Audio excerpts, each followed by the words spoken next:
में स्वागत है। मंगलाचरण से अपन प्रारंभ करेंगे। नमो भगवते तस्मै कृष्णाय अद्भुत कर्मणे रूप नाम विभेदेन जगत क्रीडति यो यतः मदनं काम रूपेण स्त्री भावाद भावितो हरि मोहयन मूल रूपेण अवतीर्ण सेव्यः एव सः यत् कृपालवमाश्रित्य तरन्ति भवसागरं पद्मावती मनोमोदं घनश्याम महं भजे। श्री राय जी विरचित ग्रंथ मद त्याग हेतु 21 प्रकार के मदों का वर्णन जैसा कि श्री राय जी ने किया है, और उसी के अंतर्गत अपन ने 9 प्रकार के मद उसका विवेचन अपन ने सुना है, अपन ने श्रवण किया है।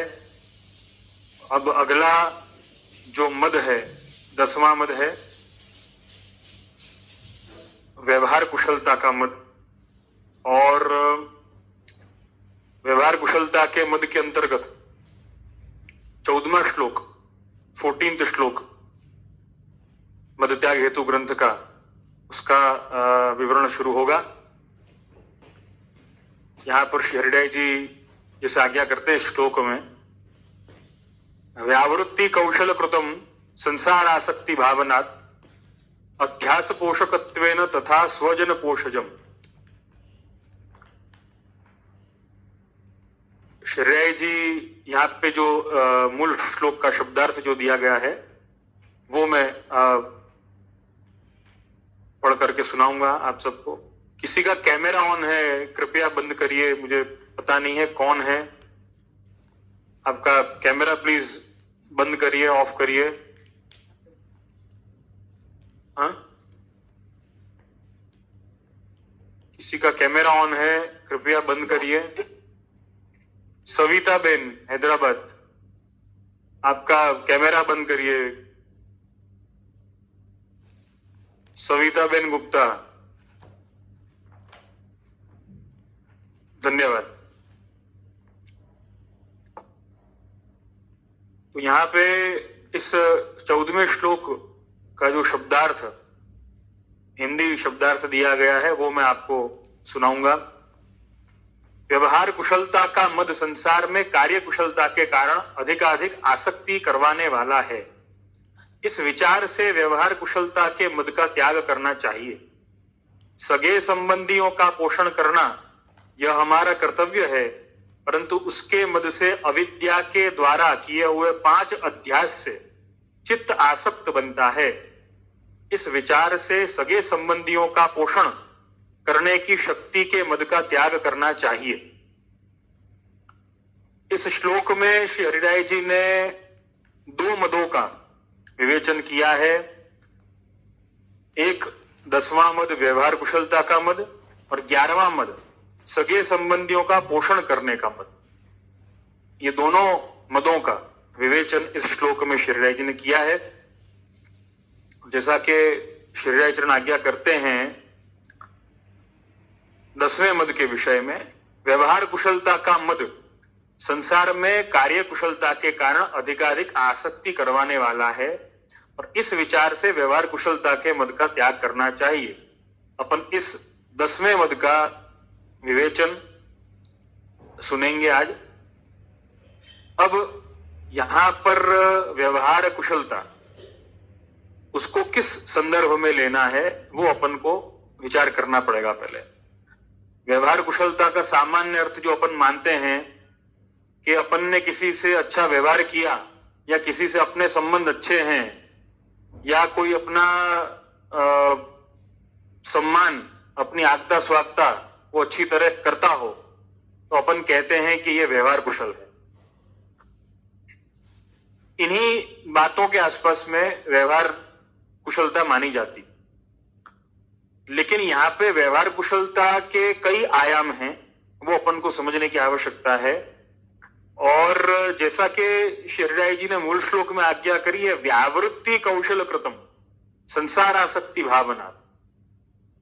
तो व्यावृत्ति कौशल कृतम का अर्थ, व्यावृत्ति का अर्थ यहां पे क्या लेना है, इसके लिए हम भक्तिवर्धिनी ग्रंथ श्री महाप्रभु जी के द्वारा रचित भक्तिवर्धिनी ग्रंथ का 2रा श्लोक और तीसरा श्लोक इसके ऊपर थोड़ी विवेचना, थोड़ा विचार करेंगे, जिससे ये स्पष्टता हो जाए कि व्यावृत्ति का अर्थ किस संदर्भ में लेना चाहिए। तो जो दूसरा श्लोक जो अपन को प्राप्त होता है, बीज दार्ढ्य प्रकारस्तु गृहे स्थित्वा स्वधर्मतः अव्यावृत्तो भजेत कृष्णम पूजया श्रवणादिभि। यहां पे आज्ञा करते हैं, स्वधर्माचरण पूर्वक गृह में रही के सेवा प्रतिकूल उद्योग को छाड़ी के पूजा और श्रवणादिक्षु श्री कृष्ण को भजन सेवा करनो सो बीज भाव की दृढ़ता को प्रकार है। यहां पे अव्यावृत का अर्थ क्या लेना, इसके संदर्भ में भी बड़ी सुंदर आज्ञा मिलती है। देखो, व्यावृत की आज्ञा यहां पे करी है श्री हरिराय जी ने कि व्यावृत्ति कौशल कृतम, मतलब व्यावृत्ति की कुशलता के कारण संसार में अतिशय आसक्ति होती है और उस आसक्ति के कारण हमको मद प्रकट होता है। तो यहां पर जो समझाने का तात्पर्य है, अव्यावृत का अर्थ यहां पे क्या लेना चाहिए अपन को, श्री महाप्रभु जी की भक्ति वर्धिनी दूसरे श्लोक के अनुसार मैं बहुत सामान्य अर्थ इसका समझाने का आप सबको प्रयत्न करूंगा कि अव्यावृत का अर्थ यहां पे ऐसे लेना चाहिए कि जो संसार में रहते हुए और संसार आसक्त ना हो, अव्यावृत उसको कहा जाता है। व्यावृत्ति, देखो व्यावृत्त का अर्थ क्या मानना, तो व्यावृत्त के अर्थ में भी, क्योंकि व्यावृत का अर्थ समझेंगे तो शायद अव्यावृत का अर्थ समझ में आ जाए। मेरे शब्द शायद थोड़े हैवी लग सकते हैं आप सबको, लेकिन आप समझने का प्रयास अगर करेंगे तो समझ में आएगा। यद्यपि न समझ में आए तो आप पूछ भी सकते हैं। तो तीसरे श्लोक में यहां पर श्री महाप्रभु जी आज्ञा करते हैं, व्यावृत्तोपि हरौ चित्तम श्रवणादौ यतेत सदा ततः प्रेम तथा शक्तिर व्यसनम च यदा भवेत्। यहां पे क्या आज्ञा कर रहे हैं कि अब कछु उद्योग करनो पड़े तो हु चित्त को श्रवणादिशु प्रभु में ही राखी के करनो। अब यहां पर व्यावृत्ति का अर्थ अपन को स्पष्ट हो जाएगा। उससे जो ऑपोजिट है वो अव्यावृत है, अपन को ऐसे मानना चाहिए। यहां पे टीका में आज्ञा करते हैं, ब्रजभाषा टीका में श्री नरसिंहलाल जी, भगवत सेवा में प्रतिकूल व्यापार को त्याग करने की आज्ञा आगे के श्लोक सु करी। अब कछु उद्योग करनो पड़े तो हु चित्त को प्रभु में ही राखी के करनो, और व्यावृत्ति में तथा व्यावृत्ति सु मुक्त होय के श्रवणादि करन। अब हम ऐसा मानते हैं कि भाई सेवा, हम सेवक हैं तो हम भगवत सेवा कर रहे हैं, और भगवत सेवा करने के कारण संसार में संसार के कार्य हमको करने पड़ते हैं। तो संसार के कार्य करने या न करने, क्योंकि बहुत से, मुझे लगता है हर एक जन अपने यहाँ पे पुष्टि मार्ग में तो हर एक जन ऐसा ही मानता है कि सेवा करने के लिए, मतलब मैं उनकी बात कर रहा हूं जो नहीं समझे हैं महाप्रभु जी की आज्ञाओं को और महाप्रभु जी के सिद्धांतों को। तो यहां पर ऐसी आज्ञा करते हैं श्री महाप्रभु जी कि हमको संसार छोड़ने की कोई आवश्यकता नहीं। अब यहां पे कहा है कि अब संसार में रहते हुए कुछ कार्य करने पड़ेंगे, कुछ लौकिक तो करना पड़ेगा, लेकिन वो लौकिक कैसे करना है, व्यावृत्त या वो व्यवहार। देखो, व्यवहार कुशलता का अर्थ यहां पे अपन को थोड़ा व्यापक अर्थ में लेना है। व्यवहार का अर्थ कैसे लेना है, संसार से व्यवहार, सभी से व्यवहार। केवल ऐसा नहीं है कि केवल अपन किसी व्यक्ति से बातचीत है ना कर रहे हो तो अपन को है ना व्यवहार उसका मान लेना चाहिए, ऐसा नहीं है। व्यवहार का अर्थ यहां पे ऐसा मानना चाहिए कि संसार से व्यवहार, संसार में कैसा व्यवहार करना है, संसार से कैसा व्यवहार और संसार में किस ढंग का व्यवहार करना है, उसका अर्थ यहां पे व्यावृत्ति के अर्थ से मानना चाहिए। ये सब्जेक्ट थोड़ा हैवी है, लेकिन मुझे ऐसा लगता है कि जैसे जैसे अपन समझेंगे ऐसे आनंद अपन को आता जाएगा। तो अपन को इसको इस ढंग से समझना है कि यहां पर अगर कुछ करना पड़ता है, कुछ लौकिक करना पड़ रहा है, पहली तो ये बात है, लौकिक छोड़ने की आज्ञा नहीं करी है महाप्रभु जी ने, लौकिक जोड़ने की आज्ञा करी। सबसे अच्छा वैष्णव कौन? जो सबसे ज्यादा अपना लौकिक जोड़ सके बिना छोड़े, जो सबसे ज्यादा अपना लौकिक जोड़े, वो सबसे बड़ा वो वैष्णव है। और कितनी अच्छी बात निरोध लक्षण में भी आज्ञा करी है श्री महाप्रभु जी ने कि ये निरुद्धास्त एवात्र मोद मायांत्य हर्निशु।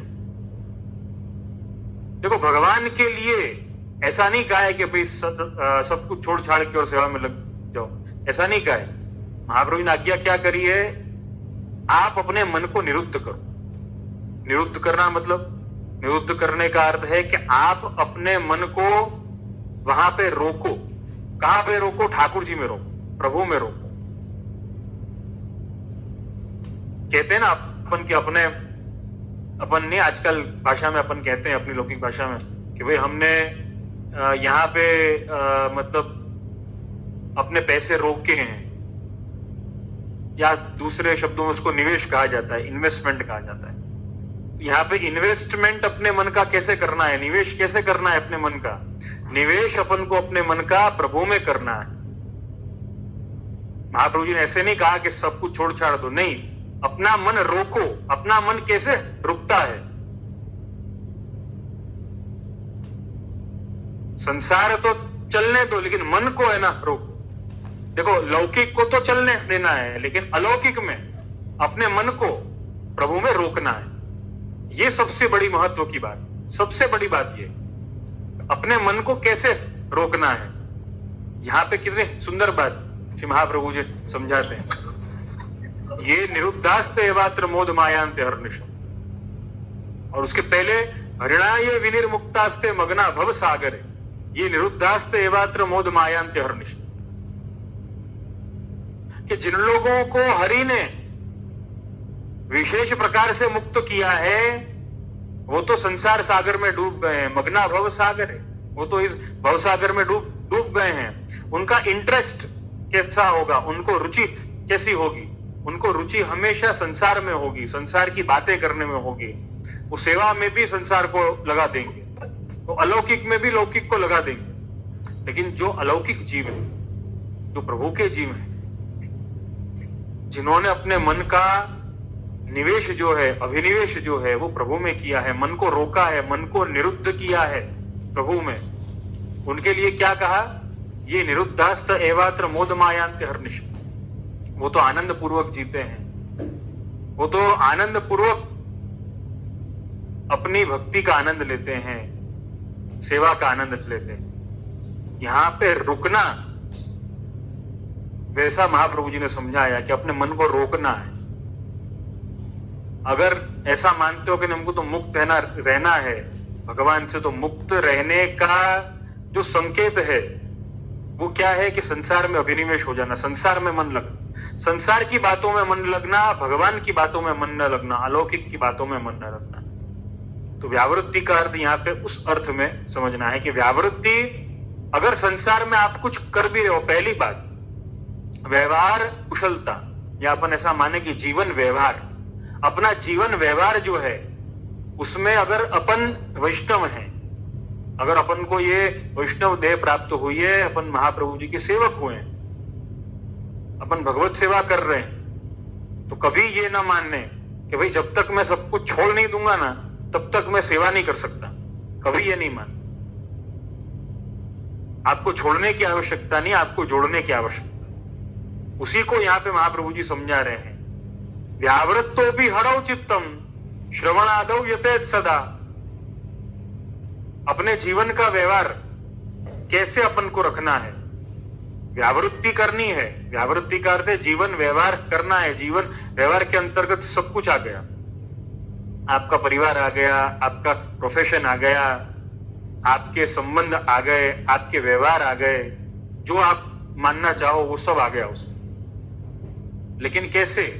हरौ चित्तम, प्रभु में, हरि में चित्त रख के वो व्यावृत्ति करनी है। व्यावृत्तो भी हरौ चित्तम, श्रवणादौ यतेत सदा। अब हरि में चित्त कैसे रखना है? श्रवण आदि के द्वारा। श्रवण आदि माने श्रवण है, स्मरण है, नवधा भक्ति के क्रम आप मान लो, आप सेवा का क्रम मान लो, ऐसे व्यावृत्ति रखनी है। ये यहाँ पे महाप्रभु जी के समझाने का अर्थ है। और इसी का ऑपोजिट जो है वो अव्यावृत है। एक वो है कि जो अव्यावृत रहे कि उसको जीवन व्यवहार की कोई आवश्यकता नहीं। प्रभु ऐसी कृपा किस पर करें, कब करें, ये तो अपन कह नहीं सकते। लेकिन एक प्रकार व्यावृत का है, एक प्रकार अव्यावृत का भी है। मतलब जिसको जीवन व्यवहार चलाना है और जिसको जीवन व्यवहार नहीं चलाना है। अब दोनों ही परिस्थिति में प्रभु में चित्त रहना चाहिए। ऐसा नहीं है कि संसार में से सब कुछ छोड़ दिया है तो अपना प्रभु में चित्त अपने आप है ना लग जाएगा, नहीं लगेगा। हम हमेशा कोशिश क्या करते हैं? देखो यहाँ पे हरिराय जी जो समझाते हैं, जो आज्ञा करते हैं, व्यावृत्ति कौशल कृतम संसार आसक्ति भावना। ये व्यवहार कुशलता या ये व्यावृत्ति के कारण क्या होगा? ये जीवन व्यवहार में इतने ज्यादा डूबने पर क्या होगा? ज्यादातर ऐसा ही होता है। अपनी प्रॉब्लम ये नहीं है कि अपन सेवा के लिए समय नहीं निकाल पा रहे हैं। अपनी प्रॉब्लम ये है कि जीवन व्यवहार इतना ज्यादा है कि सेवा के लिए समय दे नहीं पा रहे। तकलीफ वहां है। जीवन में इतने सारे कमिटमेंट्स अपन बढ़ा लेते हैं कि प्रभु के लिए जो अपना मुख्य कमिटमेंट है, जो अपना मूल कमिटमेंट है, उसके लिए अपन समय नहीं निकाल पाते। प्रॉब्लम यहां पर आती है। उसी के लिए महाप्रभु जी ने आज्ञा करी है भक्ति वर्धिनी के 3रे श्लोक में, व्यावृत्तोपि हरौ चित्तम श्रवणादौ यतेत सदा। आगे और भी इसका क्रम है, लेकिन अभी उस पर अपन नहीं जाएंगे। अपन अपना मूल जो विषय है उस पर अपन आ जाएंगे। लेकिन कहने का तात्पर्य यही है कि अपन को इस ढंग से समझना है अपने जीवन व्यवहार को। अगर हम ऐसा मानते हैं कि जीवन व्यवहार को समाप्त करके हम हमारा अलौकिक व्यवहार शुरू कर सकते हैं, तो ये बहुत बड़ी भूल है। क्यों भूल है ये? इसके ऊपर मुझे 3 बातें आज समझानी है आप सबको कि ये भूल क्यों। अब अगर अपन जीवन व्यवहार अगर कम नहीं करेंगे तो सेवा व्यवहार जो है या सेवा क्रम जो है या सेवा भाव जो है उसको कैसे उसकी बढ़ोतरी होगी, वो कैसे बढ़ पाएगा? तो उसी के संदर्भ में मुझे ये बात समझानी है आप सबको। देखो, अपन जीवन जीते हैं किस प्रकार से? 2 प्रकार हैं उसके, एक व्यवहार से, दूसरे विचार से। ये 2 प्रकार से अपन जीवन जीते हैं। जो यहां पर जो आज्ञा करी है ना श्रीराय जी ने, व्यवहार कुशलता का मद संसार में कार्य कुशलता के कारण अधिकाधिक आसक्ति करवाने वाला। 2 प्रकार है। पहला, व्यवहार आपका। हमको ऐसा लगता है कि हमने जीवन में व्यवहार अच्छा किया, अगर हमारा व्यवहार अच्छा हुआ तो हम अच्छे हो गए। मतलब अगर हम एक वैष्णव होने के नाते एक अच्छे व्यवहार को प्रोत्साहित कर रहे हैं या अपने जीवन में ला रहे हैं। अच्छे व्यवहार मतलब क्या? कि हम सेवा कर रहे हैं, हम वैष्णवों से भगवत स्मरण कर रहे हैं, हम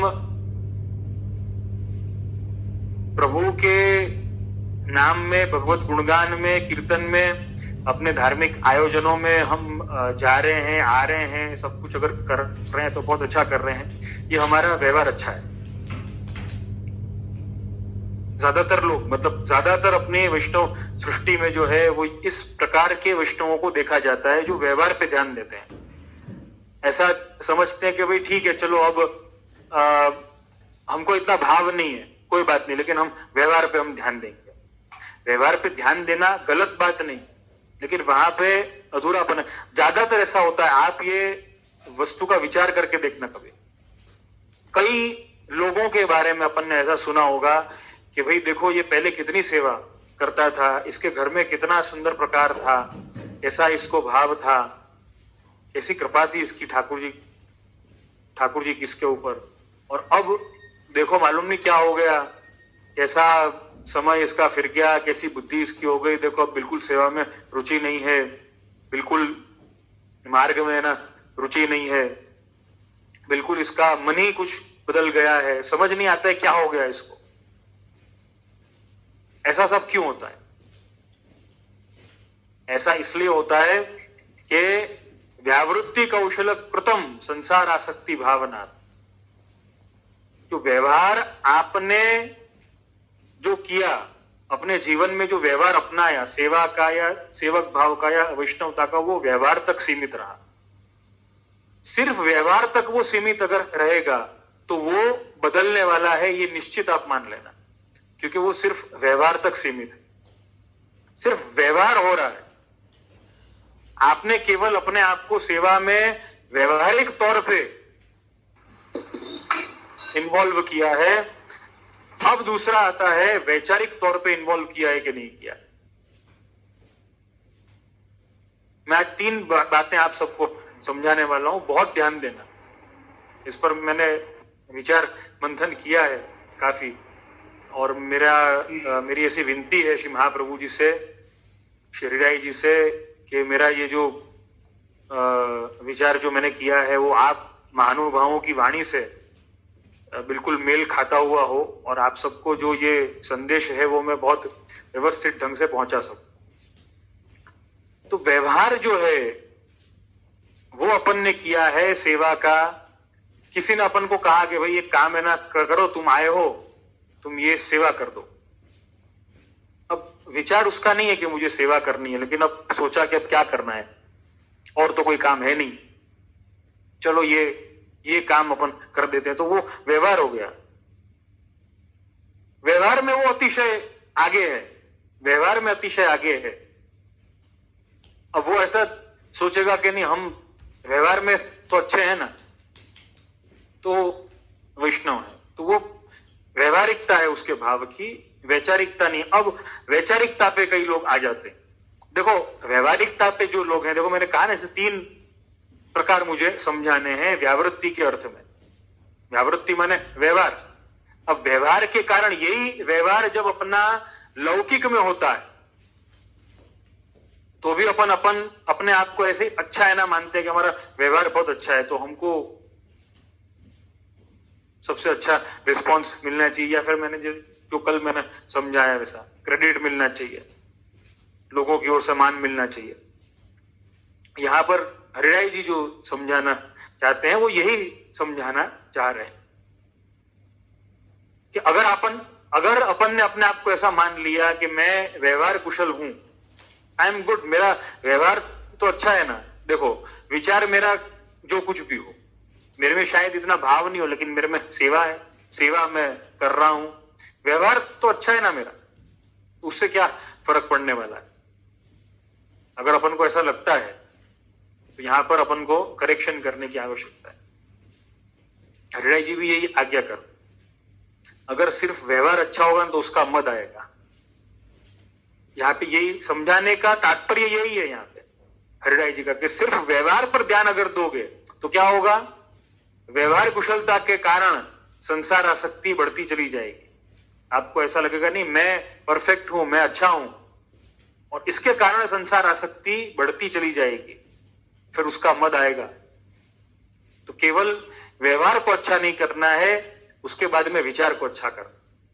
अब कई लोग ऐसे होते हैं कि जिन्होंने अपने विचार को भी अच्छा कर लिया वांचन के द्वारा, या कोई सत्संग के द्वारा, विचार भी अच्छे हो गए, विचार भी अच्छे हैं भाई कि नहीं भाई अपन को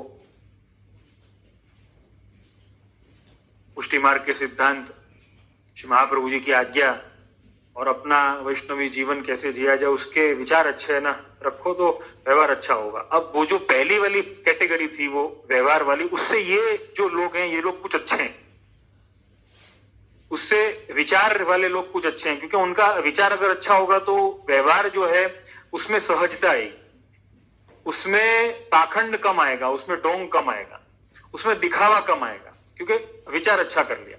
लेकिन विचार अच्छा करने के बाद में भी, विचार अच्छा करने के बाद में भी परफेक्ट नहीं हूं अभी, व्यवहार अच्छा हो गया, विचार अच्छा हो गया, देखो माने सेवा अच्छी हो गई, अपन इस ढंग से भी इसको समझ सकते हैं कि सेवा अच्छी हो गई, फिर स्मरण भी अच्छा हो गया, सत्संग भी अच्छा हो गया, लेकिन तो भी यहां पे पूर्णता नहीं आई है।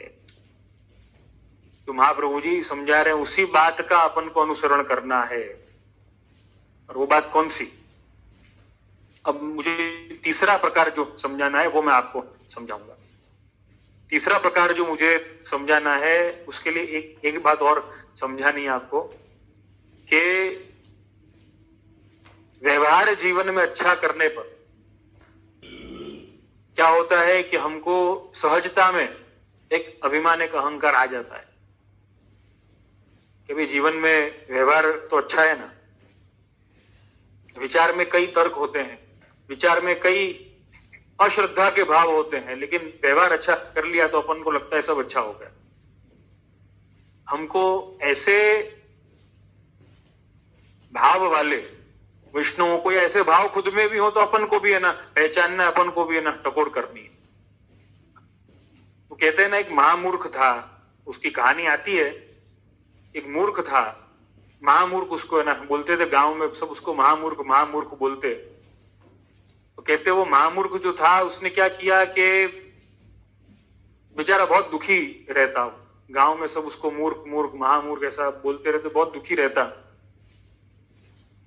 अब क्या हुआ कि कोई एक संत आया, गांव में कोई एक संत आए, उनके पास में महामूर्ख गया। उसने पूछा उसने कि गुरुजी ऐसा है, मैं बड़ा दुखी आदमी हूं। तो बोलते क्या दुख है? तो बोला कि गुरुजी ऐसा है, सब महामूर्ख महामूर्ख है ना कहते हैं, अब अच्छा नहीं लगता, ऐसा कोई उपाय है ना बताओ उनके, लोग मुझे मूर्ख ना कहें, मुझे समझदार समझे, मुझे तो क्या करना चाहिए? गुरुजी ने कहा कि काम कर, अपना व्यवहार है ना बदल दे। यही मैं व्यवहार की जो बात कर रहा हूं, तो कि व्यवहार कैसे न बदलना, मतलब तो कि एक काम कर, व्यवहार कुशल हो जाए। तो कि वो कैसे हुआ जाएगा व्यवहार कुशल? तो कि तेरे गांव में यही प्रॉब्लम होगी ना कि भाई तेरे को जो बात समझाई जाती है वो तेरे को समझ में नहीं आती होगी। तो कहता होगा तू कि भाई मुझे बात समझ में नहीं आई है, क्या बोल रहे हो, ये क्या है, यही है ना? तो कि हाँ यही है, इसलिए सब मुझे महामूर्ख है ना बोलते हैं कि भाई ये बात को समझता नहीं है। तो कि अच्छा, तो कि एक काम कर, व्यवहार है ना बदल करके और शुरू कर अपना जीवन, नया जीवन। तो कि कैसे करूं? तो गुरुजी ने उसको समझाया कि देखिए काम कर, लोग जो भी बात है ना तेरे को बोलते हो ना, उसमें असहमति है ना जताना शुरू कर दे, मतलब उससे उल्टी बातें ना करना शुरू कर दे। तो कि कैसे? तो कि जैसे लोग है ना कहें कि देखो ये कितना अच्छा पेड़ है, तो बोलने का क्या कि अच्छा इसमें क्या खास बात? तो क्या अच्छा फिर? तो क्या अगर लोग है ना बोले कि देखो ये कितना अच्छा आदमी है, तो उसके लिए भी ऐसा ही बोलने का, इसमें क्या खास बात, इसमें क्या बड़ी बात है? मतलब प्रश्नवाचक है ना बन जा, हर एक बात में नेगेटिव बोल, इसमें क्या है उसमें क्या है, नेगेटिव है ना बोलना शुरू कर दे, व्यवहार जो है वो बदल दे अपन। तो क्या अच्छा, तो क्या करके देख। उसने शुरू किया, कोई भी आता उसको कुछ भी है ना बोलता, ऐसा है, नेगेटिव बोलता उसके ऊपर, इसमें क्या खास बात है, इसमें क्या बड़ी बात है, इसमें क्या हो गया, हमेशा नेगेटिव उसको है ना बोलता। अब गांव में उसका बहुत नाम हो गया, और महीने 2 महीने के बाद में गुरुजी के पास में आया। गुरुजी है ना देख रहे हैं कि सिर्फ आया ही नहीं है, वो गुरुजी के पास में आने के बाद में, गुरुजी के पास में वो आ रहा है तो उसके साथ में उसके शिष्य भी हैं 2-4, और बहुत धामधूम से अपने गुरु को लेकर के ना आ रहे हैं। तब गुरुजी ने पूछा कि अब कैसा लग रहा है? तो कि बहुत अच्छा लग रहा है, आपने जो बताया वो उपाय काम कर गया। फिर जो इसका सार है वो समझाया है, बहुत अच्छा है ना, समझाया है कि देखो विचार में अगर अपन को उत्कृष्टता लानी है, विचार अगर दिव्य बनाने हैं तो अपन को मेहनत करनी पड़ती है। लेकिन व्यवहार अगर बनाना है सिर्फ अपन को, सिर्फ अपने नाम के लिए, तो उसके लिए मेहनत की कोई आवश्यकता नहीं। जो भी बात है ना हो रही है उससे अलग बात है ना करो तो लोग आपको मानना शुरू कर देंगे। तो ये मतलब उसमें कहा गया है कि ये महामूर्ख की है ना कहानी है ये, कि ईश्वर है, ईश्वर को स्वीकारने के लिए सारी मेहनत करनी पड़ती है, अलौकिकता को स्वीकारने के लिए, सेवकत्व को स्वीकारने के लिए, वैष्णवता को स्वीकारने के लिए सारी मेहनत करनी पड़ती है। लेकिन जिसको अस्वीकार करना हो, जिसको सिर्फ व्यवहार ही करना है, विचार उसको दिव्य करना ही नहीं, उसको मेहनत की कोई आवश्यकता ही नहीं है। हर एक बात में ऑब्जेक्शन है ना उठा लो, सेवा करने जाओ लेकिन है ना कहो कि भाई ठाकुर जी ने मेरे साथ में क्या किया, ऐसा नहीं किया, ये नहीं किया, वो नहीं किया, फिर भी मैं देखो मैं ठाकुर जी से अच्छा हूं कि मैं तो भी ठाकुर जी की सेवा कर। ये क्यों होता है? क्योंकि अपना विचार जो है वो श्रेष्ठ नहीं बनाया अपन। तो ये दूसरे वाले लोग जो हैं, जो विचार अपना श्रेष्ठ बना लेते हैं, वो महामूर्ख की कैटेगरी से थोड़े आगे निकल करके आ जाते हैं। और उन लोगों के लिए जिनका विचार श्रेष्ठ हुआ है, उन लोगों के लिए भी महाप्रभु जी ऐसा नहीं मानते हैं कि नहीं भाई बहुत व्यवस्थित है ना हो गए, नहीं ऐसा नहीं। क्योंकि देखो ऐसा है, आपको जीवन में विचार के लिए कोई पकड़ नहीं सकता, आपको व्यवहार के लिए शायद पकड़ भी ले। आपको व्यवहार अगर आपका ठीक नहीं हुआ तो कोई ऑब्जेक्शन उठा सकता है, व्यवहार अगर आपका सही नहीं हुआ तो भाई आपको कानूनन कोई सजा हो सकती है, कुछ भी हो सकता है।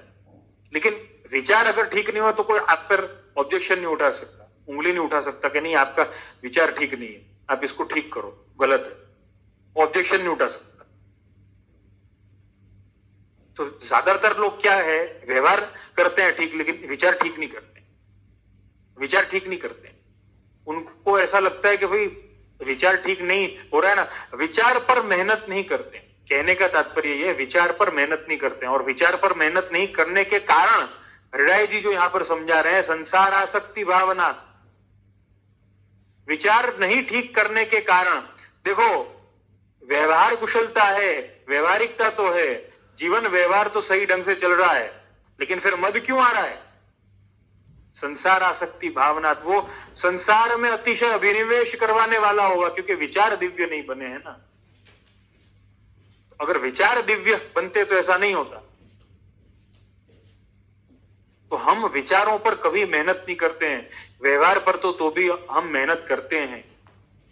यानी देखो ठाकुर जी हैं तो अपन को उनकी सेवा करनी चाहिए, ठाकुर जी हैं तो हाथ जोड़ने चाहिए, पाठ करने चाहिए, माला करनी चाहिए, ये सब व्यवहार है। विचार कब आएगा? विचार पर मेहनत करना शुरू करना पड़ेगा। सिर्फ व्यवहार को ठीक करने से कुछ नहीं होने वाला है, विचार को ठीक करना पड़ेगा। उसके लिए सत्संग है,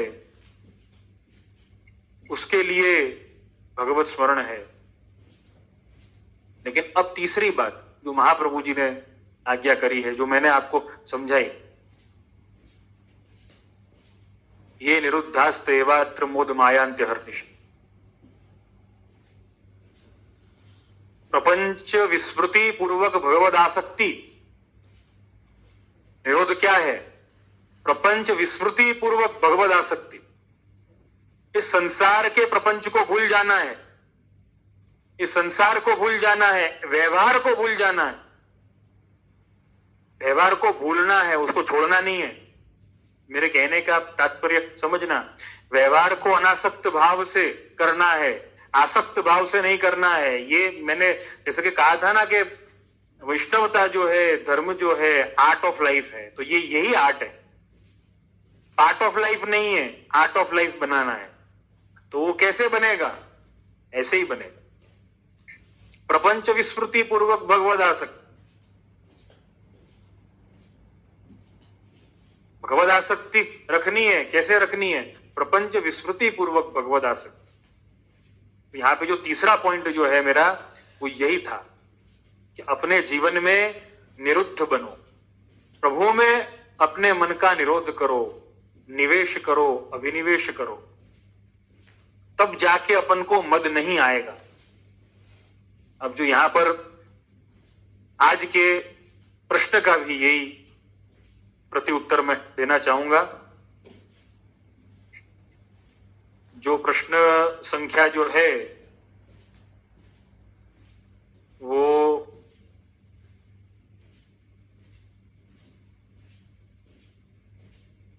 एक मिनट,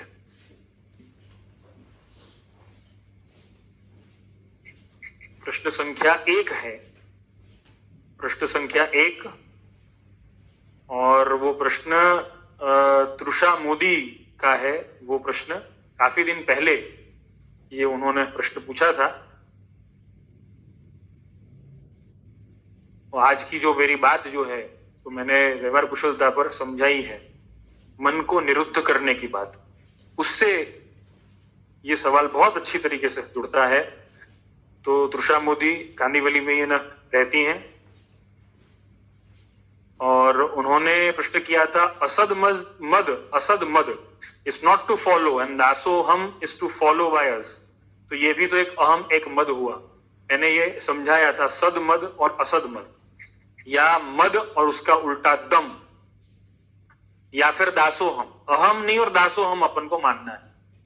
अब अगर अपन को ऐसा लगता है कि वो भी एक अहम हो जाएगा, दासोहम अपने आप को, मैं दास हूं, देखो अहम छोड़ना नहीं है। मद, जो ये मद त्याग हेतु ग्रंथ है, अहम की बात है, अहम को छोड़ना नहीं है, यहाँ पे अहम को भी जोड़ना है, उसको दासोहम बना करके जोड़ना है। और दासोहम कैसे बनाया जाएगा? दासोहम इस ढंग से बनाया जाएगा, ये निरुद्धास्त एवात्र मोद मायांत्यहर्निशम। हमारे में मद है या दम है, ये कैसे अपन को पता चलेगा? जब हमारे मन का अभिनिवेश, मन का निवेश, मन का रोकाण, मन को हमने प्रभु में रोका होगा, भक्ति में रोका होगा, सेवा में रोका होगा। आपके विचार कितने भी भगवदीय हो, उससे कुछ नहीं होने वाला है। आपका व्यवहार कितना भी भगवदीय हो, वैष्णवी हो, व्यवहार उससे भी कुछ नहीं होने वाला है। लेकिन किससे होने वाला है? वो चेंज कैसे आएगा? चेंज आएगा निरुद्ध होने से, अपने मन को निरुद्ध करने से आएगा चेंज। अब इसी को मैं इसी निरुद्धपने को या इसी निरोध को, जो निरोध लक्षण ग्रंथ में पूरा एक ग्रंथ लिखा है श्री महाप्रभु जी ने इसके ऊपर, षोडश ग्रंथ के अंतर्गत, उसी को, उसी निरोध को, उसी निवेश को या उसी अभिनिवेश को, भगवान में अपने मन के अभिनिवेश को साधारण और सिंपल भाषा में आप सबको समझाऊं अगर, तो ये जो असद मद है या दम है या दासोहम है, शायद बहुत भारी शब्द है ना, लगेंगे आप सबको, लेकिन साधारण शब्दों में मुझे समझाना अगर हो तो मैं आपको एक सेंटेंस में समझाना चाहूंगा, और वो है, होश में आ जाओ।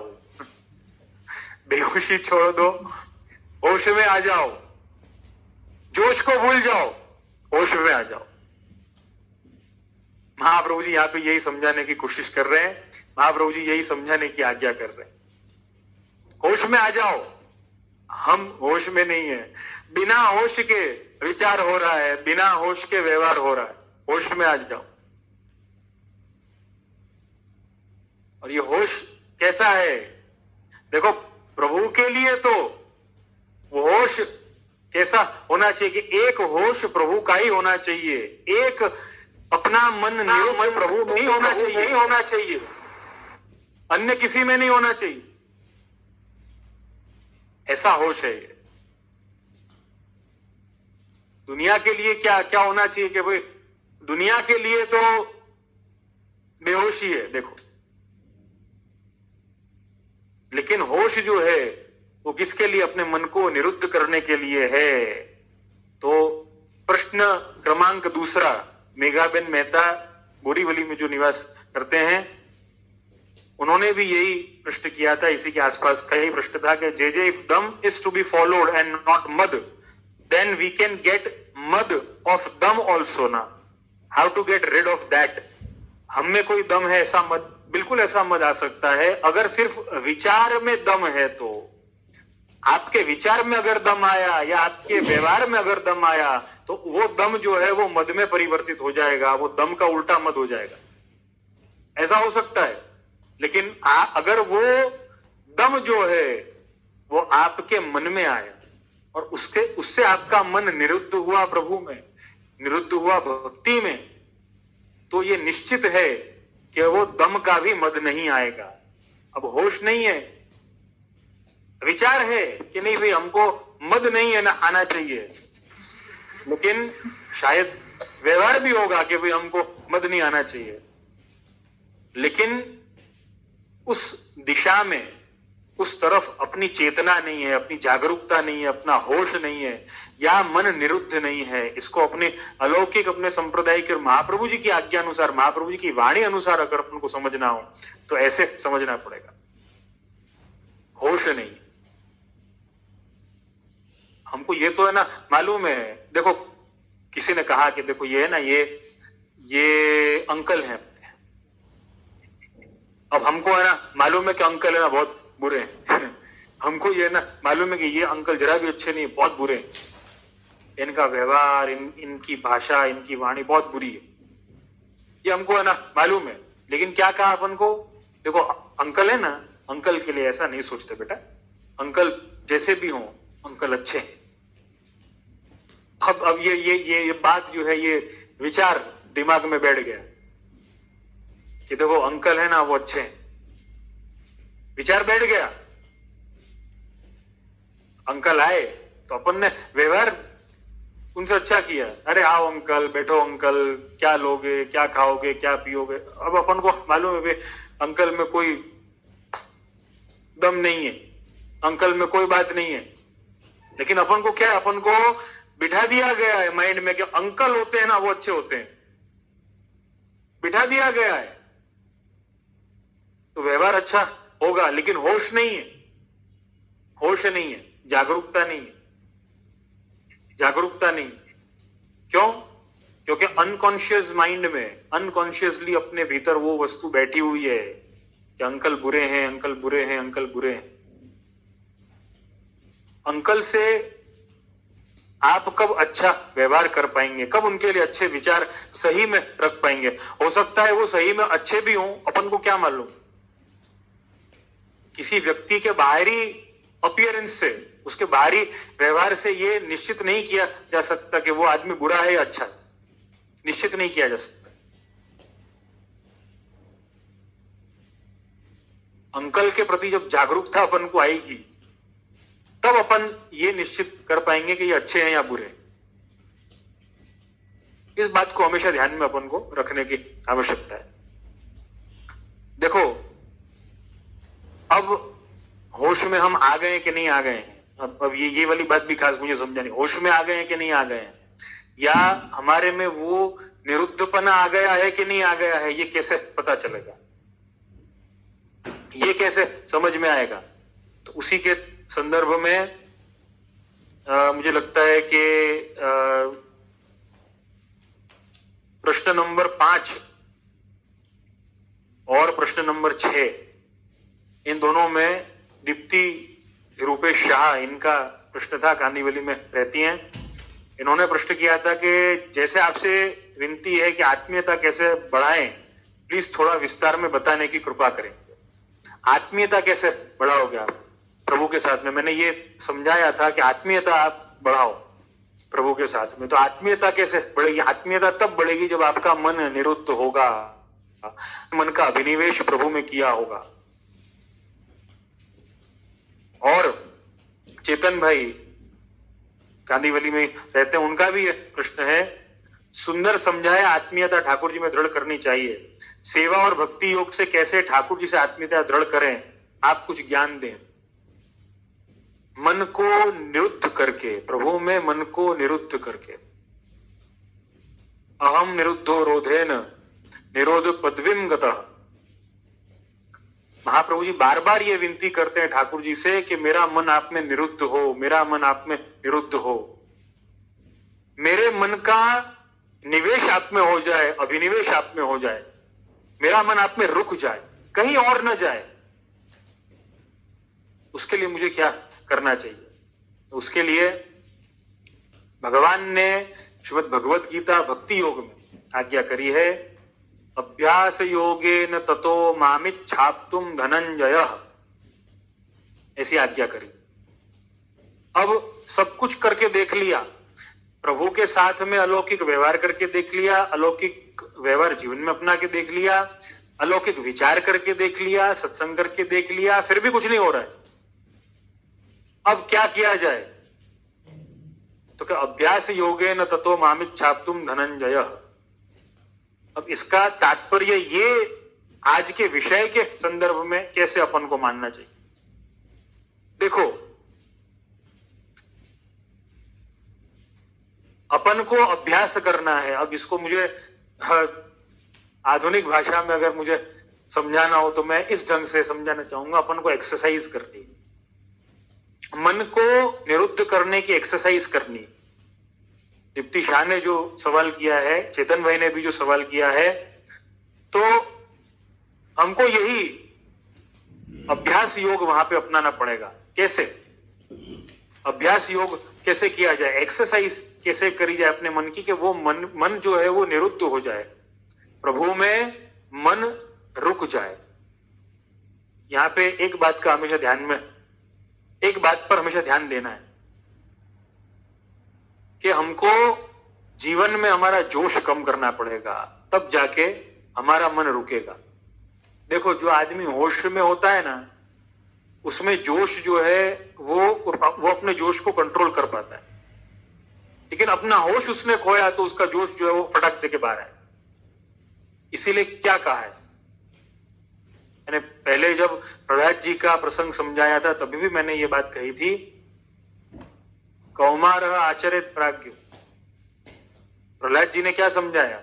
अपने मित्रों को, अपने सहपाठियों को क्या समझाया कि अगर आपके जीवन में कोई अच्छा समय है प्रभु से जुड़ने का, धर्माचरण करने का, भक्ति करने का, तो वो कुमार अवस्था है। अब कुमार अवस्था मानो, आप युवावस्था मानो, जो भी आपकी अवस्था है वो आप मानो, लेकिन उस अवस्था में आप एक्सरसाइज करो।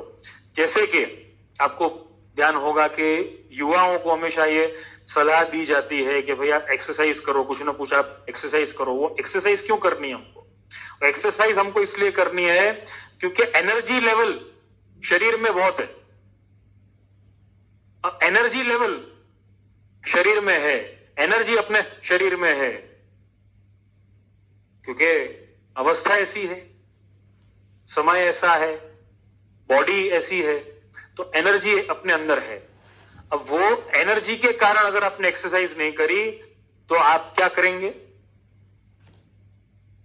उस जोश को, मतलब मेरे कहने का तात्पर्य यह है कि वो जो जोश है, वो जो एनर्जी है, उस जोश को अगर आपने अभ्यास योग से कंट्रोल करने की कोशिश नहीं करी तो क्या होगा? ज्यादातर युवा लोग ऐसा करते हैं, ज्यादातर युवाओं को क्रोध आता है, ज्यादातर युवाओं को अभाव आता है, ज्यादातर युवाओं को अपेक्षाएं आती हैं, अपेक्षाएं होती हैं भगवान से, धर्म से, गुरु से। ये सारी चीजें जो होती है वो क्यों होती हैं? क्योंकि उन्होंने अभ्यास योग नहीं किया है, उन्होंने एक्सरसाइज नहीं करी है। वो जोश में ही जोश में इतने लगे हुए हैं। एक्सरसाइज किस ढंग से अपन को करनी है? एक्सरसाइज हमको हमारे मन को निरुद्ध करके करनी है। निरुद्ध मन कैसे होगा? जब हम ये जो जोश जो है, जो हमारा लौकिक जोश जो है, उसको अलौकिक जोश में परिवर्तित करो। जैसे अगर युवा जो होगा वो अपनी शारीरिक एक्सरसाइज नहीं करेगा, अपनी मानसिक एक्सरसाइज नहीं करेगा, वो जीवन में ध्यान नहीं करेगा, भक्ति नहीं करेगा, तो वो क्या करेगा? गुस्सा करेगा, झगड़ा करेगा, बुरा करेगा।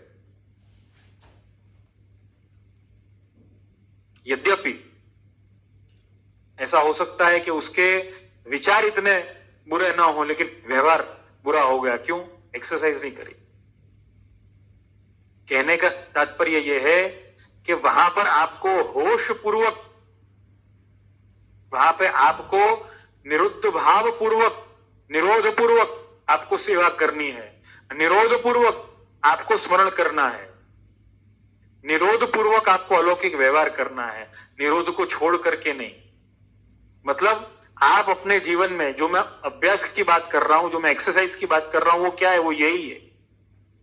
आपको निरोध पूर्वक आप जो भी कर रहे हैं भगवत सेवा के लिए, अपने जीवन व्यवहार के लिए, आप जो भी कर रहे हो, वो व्यवहार में आपको ये बात का ध्यान रखना है कि इसमें कहीं सिर्फ जोश तो नहीं है, इसमें होश तो है ना। निरुद्ध करने के लिए अपने मन को अपने मन का निरोध करने के लिए हमको प्रभु की सेवा करनी है। अपने मन का निरोध करने के लिए हमको स्मरण करना है। हमारे विचार अच्छे हो जाएं, इसलिए मैं सेवा कर रहा हूं कि मेरे विचार में, मेरे भाव में ठाकुर जी आ जाएं, भगवान भगवान हो जाएं, धर्म धर्म भर जाए, भक्ति भक्ति भर जाए। इसके लिए नहीं है मैं सेवा बहुत अच्छे से कर सकूं, इसके लिए नहीं है। हमारा मन निरुद्ध हो सके, हमारा मन रुक जाए। रुकने का अर्थ आप समझते हो? हमारा मन और कहीं न जाए। प्रभु में हमारा मन इतना रुक गया है कि वहां से कहीं और जाने की इच्छा ही नहीं करती है। परिस्थिति चाहे कोई भी हो, वहां से हटने की इच्छा नहीं करती है, यद्यपि कोई भी स्थिति हो। और इसी के संदर्भ में और भी सवाल हैं।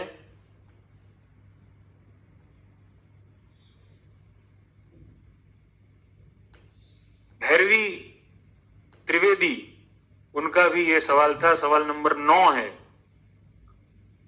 उन्होंने ये सवाल किया है, आश्रय बाळकोने पुष्टि संस्कार आपवानी बहुत सुंदर बात समझावी। In today's times children have to travel and stay far from their hometown for studies or job etc. Due to this प्रभु सन्मुखता નથી રહેતી and they also come across people from different cultures which might affect their mindset and thoughts. उसके लिए क्या करना चाहिए? उनका प्रश्न जो है वो ऐसा है कि बच्चों को संस्कार देने की बात तो मैंने समझाई है कि अपने बच्चों को संस्कार दें, लेकिन बच्चों का जीवन जो है, उनका जो एटमॉस्फेयर है, उनका वातावरण जो है जीवन का, वो ऐसा हो गया है कि अपने घर से दूर रहना पड़ता है, पढ़ाई के कारण, कोई ना कोई कार्य के कारण, जिसके कारण से प्रभु सन्मुखता नहीं रहती। And they also come across people from different cultures, अलग अलग संस्कृति से के लोगों से मिलना, उनसे व्यवहार करना, व्यावृत रहना, ये सारे प्रॉब्लम्स हैं which might affect there mindset and thoughts. Mindset and thoughts, जैसा कि मैंने अभी समझाया,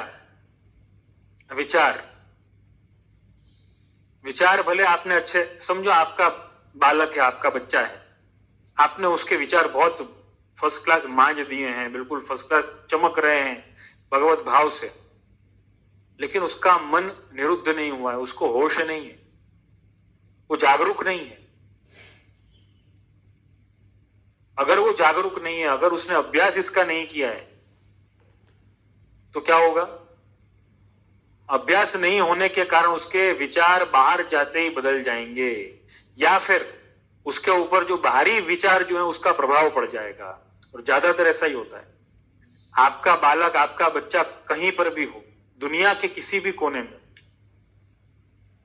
उदाहरण भी दिया था मैंने, अमेरिका में रहने वाले कितने वैष्णव युवा ऐसे हैं जो सेवा कर रहे हैं। मेरे पास में एग्जाम्पल है, आप सभी के पास में भी एग्जाम्पल होगा, बल्कि हमारा तो उल्टा हो गया है। वैष्णवों, हमको हमारे कृष्ण की भक्ति और हमारे धर्म के बारे में गर्व कब होता है पता है? जब विदेशी लोग उसको अपनाते हैं।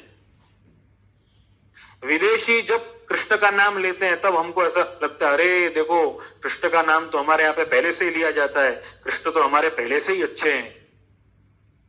हमको तब इसका अनुभव होता है। ये क्यों होता है? क्योंकि हमारे मन का निरोध नहीं हुआ है, हमारा मन निरुद्ध नहीं हुआ है। अपने बच्चों को ऐसे संस्कार दो कि उनका मन निरुद्ध हो जाए, उनको होश में लेकर के आओ, तब उनका जोश जो है वो कंट्रोल में आएगा। उनको समझाओ कि ये हम क्या कर रहे हैं, ये हम क्यों कर रहे हैं। सिर्फ विचार नहीं देना है या सिर्फ व्यवहार अच्छा नहीं करना है, उनके मन को निरुद्ध भी करना है, उनके मन का रोकाण करना है। ये बहुत महत्व की बात। अगर मन का रोकाण जो है, मन का निवेश जो है, अभिनिवेश जो है, वो प्रभु में नहीं हुआ है, तो हमारे बालक तो क्या, हमारे बच्चे तो क्या, हम खुद भी, बहुत सी बार ऐसा होता है कि हम भी बदल जाते हैं। हम खुद भी कहीं कहीं 5-7 दिन के लिए भी कोई और माहौल में गए, हमारा चित्त जो है वो बदल जाएगा। तो हमको होश में रहना है, हमको हमारा होश नहीं खोना है, हमारा मन जो निरुद्ध हुआ है प्रभु में, उसको नहीं खोना है। और जो मन निरुद्ध हुआ है उसी अनुसार विचार करने हैं, उसी अनुसार व्यवहार करना। ये बहुत महत्व की बात है। अगर ये हमने छोड़ दिया है तो फिर कितने भी विचारों को अच्छा कर लिया जाए, कितना भी सत्संग कर लिया जाए, कितनी भी सेवा कर ली जाए, हम देखते हैं सत्संग करने वाले, सेवा करने वाले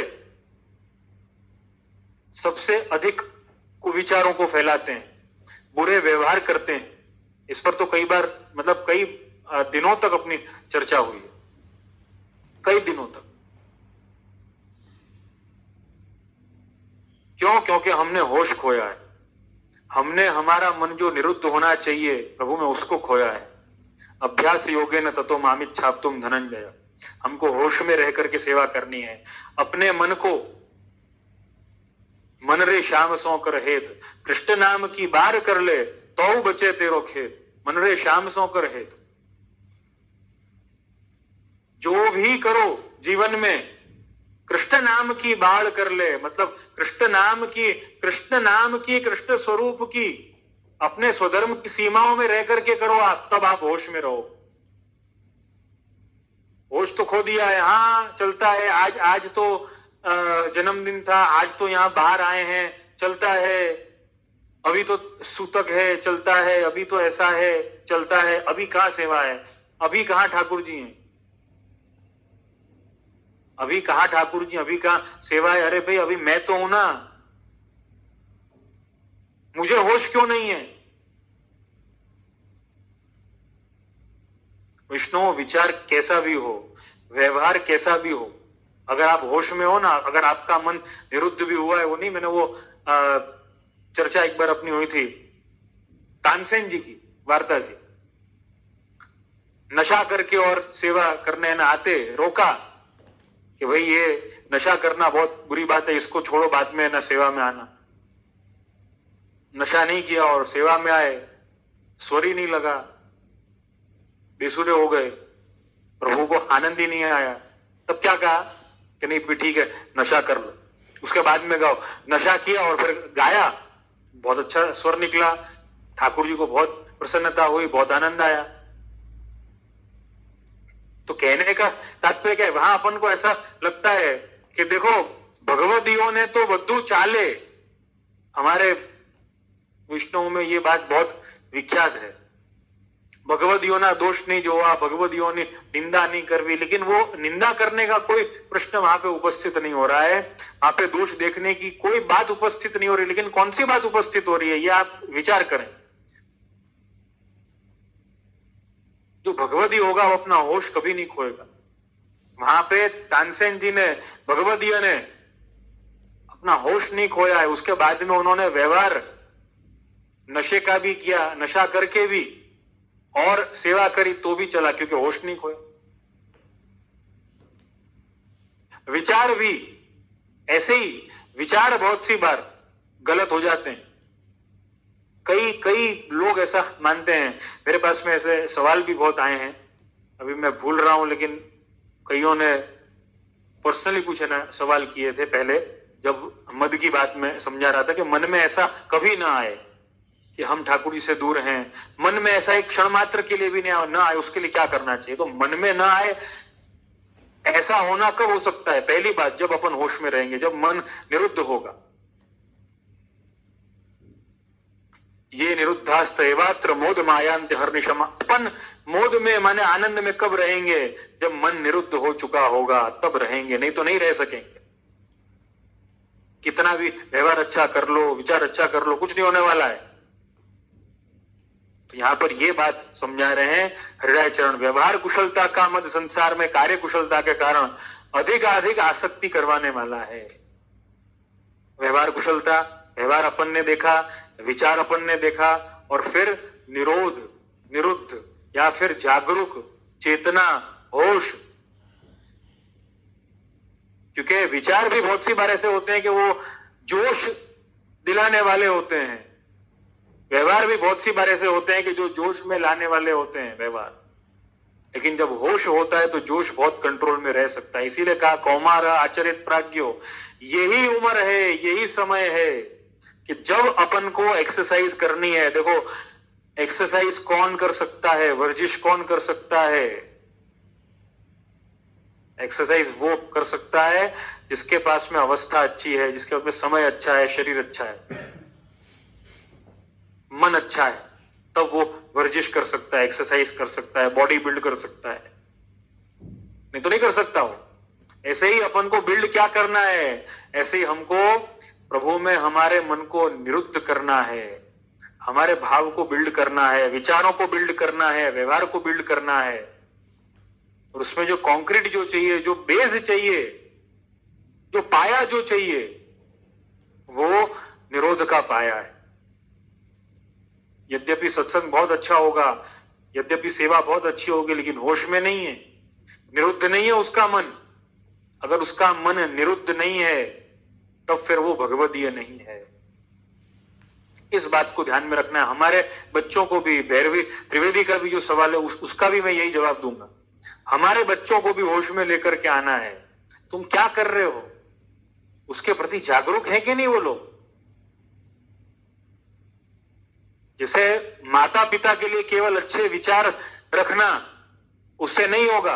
बहुत सी बार ऐसा होगा कि माता पिता के कुछ डार्क शेड्स भी हमको दिख जाएंगे, उनकी गलतियां भी कुछ हमारे सामने आ जाएंगी, कुछ उनकी बुरी बातें भी हमारे सामने आएंगी, कुछ बुरे विचार भी हमारे मन में उनके लिए आएंगे। और बुरे व्यवहार तो हम सबने कभी ना कभी हमारे माता पिता के साथ में किए हों। लेकिन जो होश में होगा, लौकिक शब्द को, लौकिक बात को समझाने के लिए होश शब्द का मैं प्रयोग कर रहा हूं। वैसे अलौकिक के लिए महाप्रभु ने जो आज्ञा करी है वो है निरुद्ध होना। इस बात का ध्यान रखने की आवश्यकता है। निरुद्ध है कि नहीं अपन? अपने मन का रोकाण करो, अपने मन का अभिनिवेश प्रभु में करो।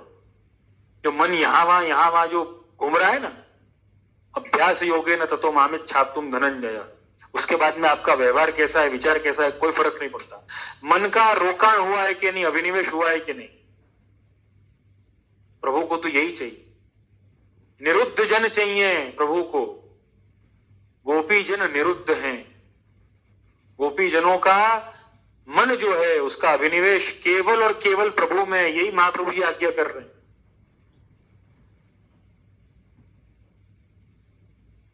निरोध लक्षण ग्रंथ में एक एक आज्ञाएं इतनी अद्भुत हैं इस संदर्भ में कि अपन विचार नहीं कर सकते।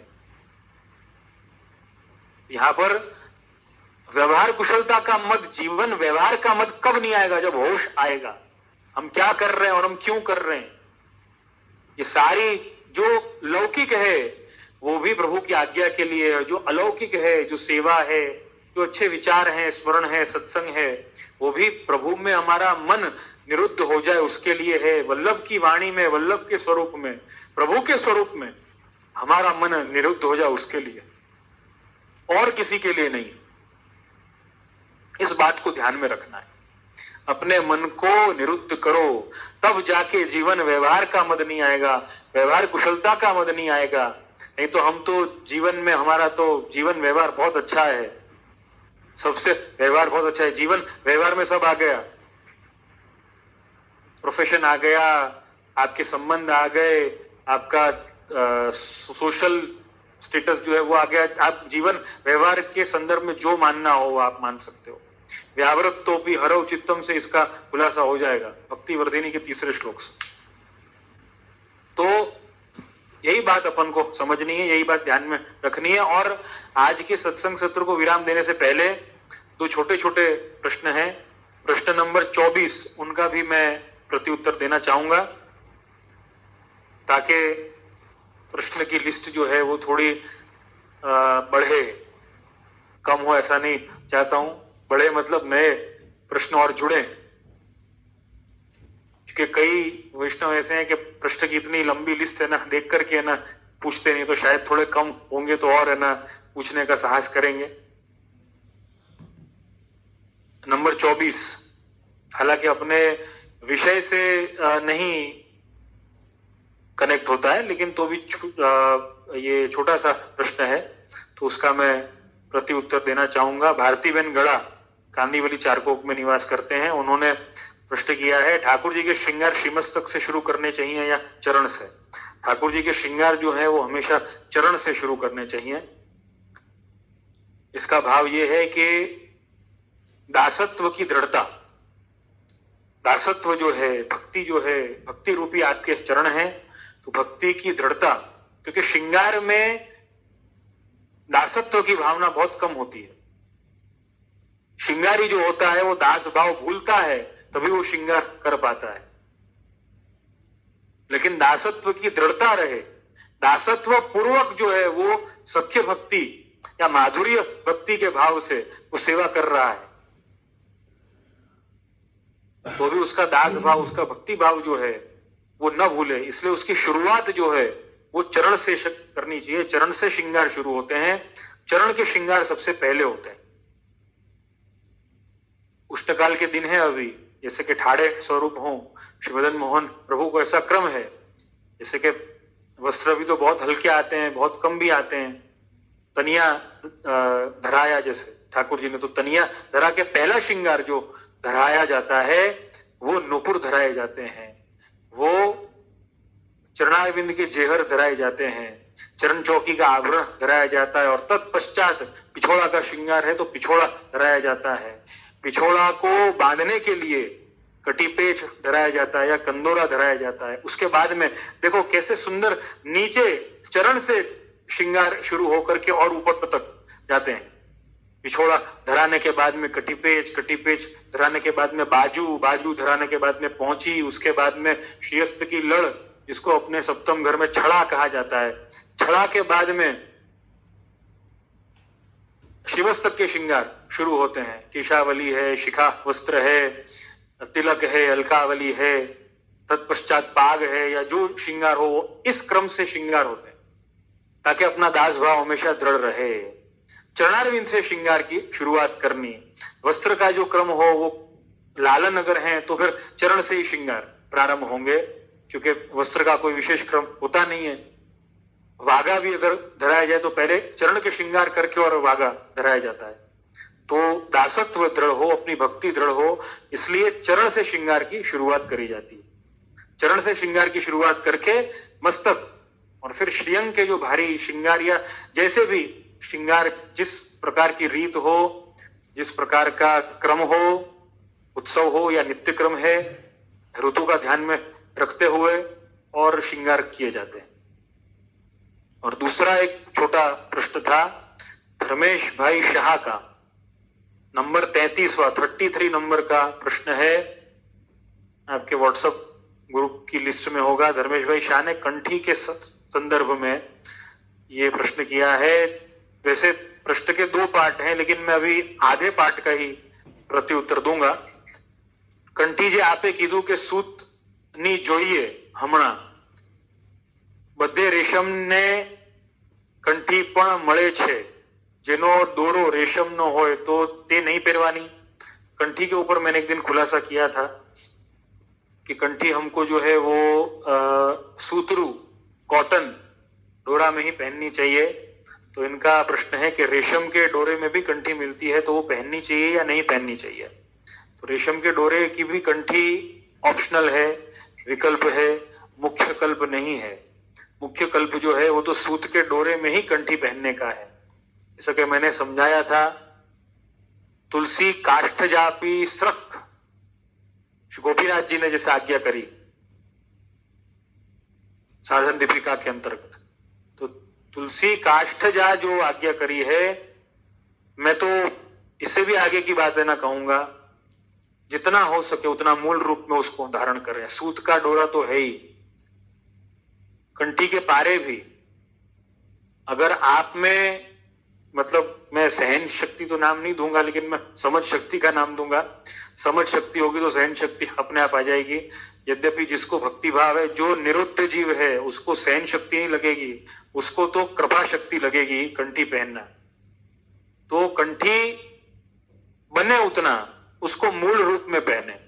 मतलब अगर आप कंठी के बिना पॉलिश्ड किए हुए पारे की कंठी पहन सकते हैं तो बिना पॉलिश्ड किए हुए पारे की पहने, पॉलिश्ड किए हुए पारे की न पहने। बिना कोई, आजकल कंठी के अलग अलग रूप के पारे मिलते हैं, चौड़ा पतला, ये वो जो भी मिला, जैसे उसका जितना हो सके सात्विक रूप में पहने। कहने का मेरा तात्पर्य ये है, पॉलिश्ड तुलसी के पारे पहनने में कोई आपत्ति नहीं है, मैं मना नहीं कर रहा हूं उसकी, लेकिन जितना हो सके मूल रूप में पहने। लेकिन सूत का धागा जो है वो तो बिल्कुल न छोड़े। सूत का धागा तो पहनना ही है, सात्विक रूप में है। यज्ञोपवीत भी उसके शुद्ध रूप में पहना जाता है क्योंकि वो सात्विक है। रेशम भी यद्यपि सात्विक है, लेकिन रेशम यहां पे प्रासंगिक नहीं है। सात्विक हो सकता है, वो शुद्धता के लिए है, यहां पे सात्विकता के लिए चाहिए अपन को। रेशम जो है उसका उपयोग हमेशा शुद्धता के लिए किया जाता है, सात्विकता के लिए लेकिन अपन को यहां पे चाहिए। हमको हमारा सात्विक भाव चाहिए, हमको हमारा निर्गुण भाव चाहिए। तो सात्विकता के लिए, निर्गुण भाव के लिए सूत का धागा जो है वही अति उत्तम है। जैसा कि यज्ञोपवीत में भी, जनोई में भी सूत का धागा पहना जाता है, वहां पे भी रेशम के धागे की जनोई पहनी जा सकती होती, लेकिन नहीं पहनी जाती है। उसका कारण क्या है? वहां पे सात्विकता की आवश्यकता है। इसलिए अपन को हमेशा कंठी को भी उसके सात्विक रूप में पहनना चाहिए, बने उतना उसको सात्विक रूप में पहने तो अपने लिए अच्छा है। और उससे और ज्यादा समझ शक्ति माने निरुद्ध होने का भाव और बढ़ेगा कि देखो ये तो प्रभु का स्वरूप है, कंठी हमारी कैसी है, प्रभु का स्वरूप है, ये हमारे समर्पण का स्वरूप है। इसको जितना उसके मूल स्वरूप में पहने उतना अच्छा है। यद्यपि अगर पॉलिश्ड या कोई भी आकार प्रकार के पारे अगर हो, कोई आपत्ति की बात नहीं है, पहन सकते हैं, लेकिन कम से कम सूत का धागा वो न छोड़े, वो उसके मूल रूप में, क्योंकि सात्विकता के लिए है, निर्गुणता के लिए है, उसको न छोड़े। रेशम या कोई भी और धागे की कोई आवश्यकता नहीं है। हम हमारी कंठी बदल सकते हैं, अशुद्धि की अवस्था में कंठी बदली जा सकती है। अशुद्धि के समय में बचने के लिए हमको रेशम का धागा वगैरह चाहिए, लेकिन यहां पे उसका कोई औचित्य नहीं है। कंठी बदली जा सकती है, बल्कि कंठी हमारे पास में स्टॉक में होनी चाहिए। हमारे पास में हमारे वस्त्र कैसे होते हैं स्टॉक में? क्या हम एक ही कमीज या एक ही शर्ट है ना रखते हैं हमेशा? क्या नहीं, हमारी कमीज है और हमारे कमीज को एक काम करो, प्लास्टिक में लेमिनेट है ना करवा लो हमारे शर्ट को, ताकि वो कभी खराब ही ना हो। नहीं, जब हम इतने सारे हमारे कपड़े रखते हैं अगर, तो हमारी सात्विकता के लिए, हमारे धर्म के पालन के लिए कंठी का भी प्रकार घर में रख सकते हैं। एक कंठी कभी मत लो, कोड़ी में मिलती है ना, ये लगता है कि कोड़ी मतलब 40 कंठियों की एक कोड़ी मिलती है शायद, जो मुझे ध्यान में है वो। तो वो उस प्रकार से लो, स्टॉक में रखनी चाहिए अपने आप जौहरी के यहाँ पे जाओ, ज्वेलर के यहाँ पे जाओ, तो क्या एक चेन है ना रखेगा वो? सोने की एक चेन है, एक चेन में से 5 लोग इसको देख लो, या एक ही चेन का ऑप्शन है, इसमें से हाँ या ना बोलो, नहीं, कितने सारे ऑप्शन रखेगा वो अपने सामने, ये भी देख लो, वो भी देख लो। तो जैसे कि ज्वेलरी शॉप की शोभा जो है वो वैरायटी ऑफ चेन्स हैं, वैरायटी ऑफ गोल्ड चेन्स हैं, वैरायटी ऑफ ज्वेलरीज हैं, वैसे हमारे वैष्णव के घर की शोभा जो है अधिक जो है वो कंठी है, अधिक प्रभु के प्रसादी जो संसाधन है, संसाधन तो क्या क्या कहना, लेकिन प्रभु के प्रसादी जितने भी प्रकार है, माला है, बीड़ा है, चंदन आदि है, वो सब हम रखें, ये हमारी शोभा है। उससे घबराने की कोई आवश्यकता नहीं है, तो उसके मूल रूप में आप धारण करें। और इसी के साथ में आज के सत्संग सत्र का अपन विराम करेंगे। समय तो काफी हो गया है और आपके नित्य क्रम के अनुसार मेरा मनोबल बढ़ाते रहिए। अपने सुझाव, अपने प्रश्न, शिकायत, फीडबैक से और आश्रय के पद के साथ में यहाँ पर विराम करें। दृढ़ चरण केरो भरोसो, दृढ़ चरण केरो, श्री वल्लभ नख चंद्र छटा विनय, सब जग माज अंधेरो भरोसो, दृढ़ चरण केरो, साधन और नहीं या कली में, जासु होय निवेरो, सुर कहाँ कहे द्विविध आंधरो, बिना मोल को चेरो भरोसो, दृढ़ चरण केरो, दृढ़ चरण केरो भरोसो, दृढ़ चरण केरो।